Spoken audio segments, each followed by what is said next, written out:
Eh bien, salut tout le monde, c'est Calsap42 et aujourd'hui on se retrouve pour un petit commentary sur Call of Duty Black Ops 2.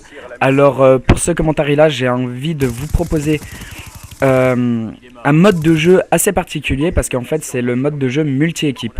Alors, multi-équipe, c'est quoi? C'est, pour ceux qui ne le savent pas, c'est 3 équipes composées de 3 joueurs par équipe. Et donc, dans ces équipes, en fait, il y a des rôles à jouer.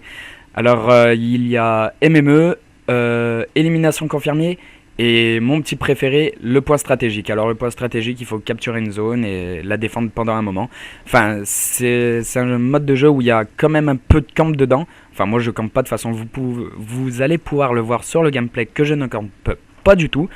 Au contraire, je rush à fond, un maximum. Et vous pouvez voir aussi alors que je joue à la Betty.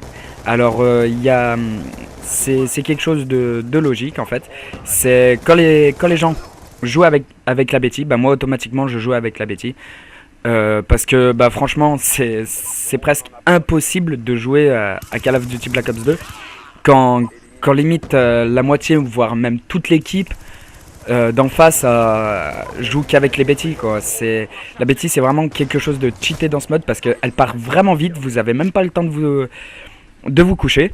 Alors franchement moi je trouve ça vraiment dégueulasse parce que franchement ils auraient pu au moins mettre une Betty qui part moins vite que cette Betty là de Black Ops 2 quoi, parce que franchement elle part vraiment vite et elle ne vous laisse aucune chance.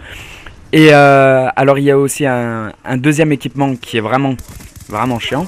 C'est le petit objet électronique. Alors je ne sais pas du tout son nom. J'ai pas eu le temps de regarder pour apprendre son nom. Mais en tout cas ça aussi c'est chiant. Ça vous paralyse pendant quelques secondes. Ça je pense, enfin je sais pas si ça remplace la paroi ou pas.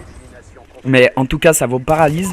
Et franchement c'est assez chiant parce que d'avoir ces petites zones d'électricité de partout, on ne voit plus du tout l'écran. Encore même une paralysante, elle flash pas aussi longtemps que ça.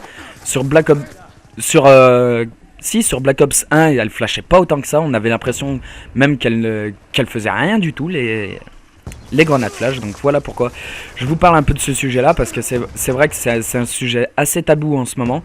Les gens parlent beaucoup des Betty et des trucs électriques. Et c'est vrai que bah, franchement si personne jouerait à la Betty, ça serait largement mieux. Mais bon il y en aura toujours un ou deux qui jouera à la Betty. Et donc aussi oui je voulais vous parler de la classe que j'utilise alors actuellement.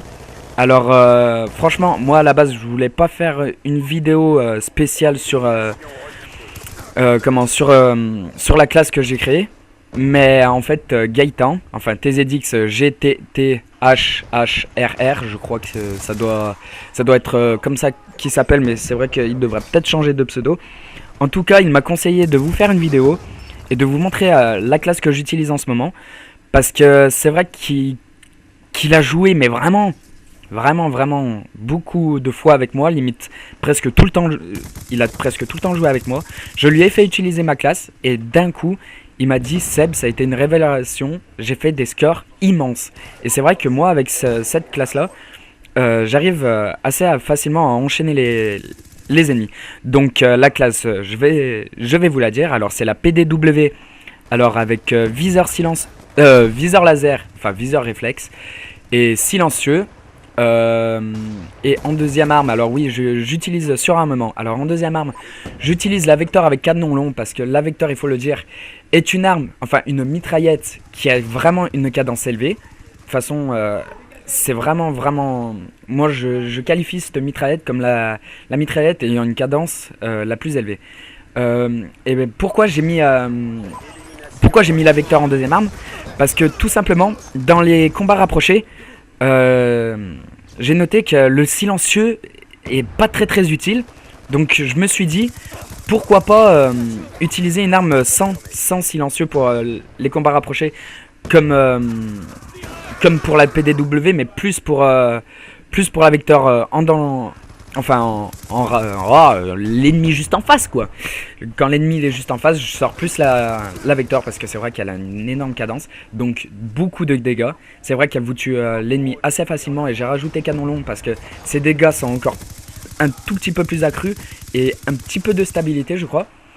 Et la PDW, ben, elle m'aide pour quand je vais contourner la map, juste pour pas me faire repérer sur la mini-carte. Pour ça que j'utilise la PDW. Alors moi je vous conseille de rajouter le petit viseur laser qui est très utile pour la précision parce que c'est une arme qui n'a pas beaucoup de précision quand on n'a pas le viseur réflexe. Excusez-moi, avant j'avais dit le viseur laser. Mais c'est vrai que ces deux armes font ensemble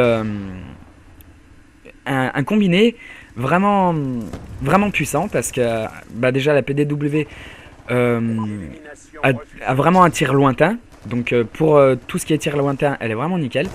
Et comme je viens de vous le dire, pour la Vector, c'est vrai que pour le danger rapproché, et ben, enfin danger rapproché, moi je suis encore sur MW2 moi. Non pour oh voilà, quand vous avez encore l'ennemi devant vous, j'arrive plus à trouver les mots. C'est vrai que je suis extrêmement fatigué en ce moment, je me tape 9 heures de boulot tous les jours, je vous parle plus de mon boulot. Nous sommes dans un gameplay de Call of Duty. Alors pour vous parler encore un peu de Call of Duty, j'ai une très très grande nouvelle. Alors tout d'abord pour annoncer cette nouvelle, je vais faire, comment je pourrais dire, je dirais que... Dans la partie, il y a TZX Gipa, mais alors le jour où j'ai appris où TZX Gipa était dans cette partie-là, j'ai appris que mon bon vieux Joris, excusez-moi, va revenir dans la TZX la semaine prochaine. Et c'est vrai que franchement j'ai vraiment hâte qu'il revienne le plus vite possible. Et là vous pouvez voir aussi que je viens de me faire une belle petite quadruple à la Vector et à la PDW. Donc c'est vrai que pour changer d'arme il faut directement mettre dextérité. Et c'est vrai que ben, au moins comme ça vous avez la cadence, enfin une cadence plus accrue vu que vous changez d'arme plus vite. Donc je reviens à ce que je disais. TZX Califia, excusez-moi, revient dans la team et franchement ça me fait vraiment plaisir parce que ça faisait à peu près 3 mois qu'il s'était pas connecté. Je suis allé voir sur son idée il y a pas très longtemps.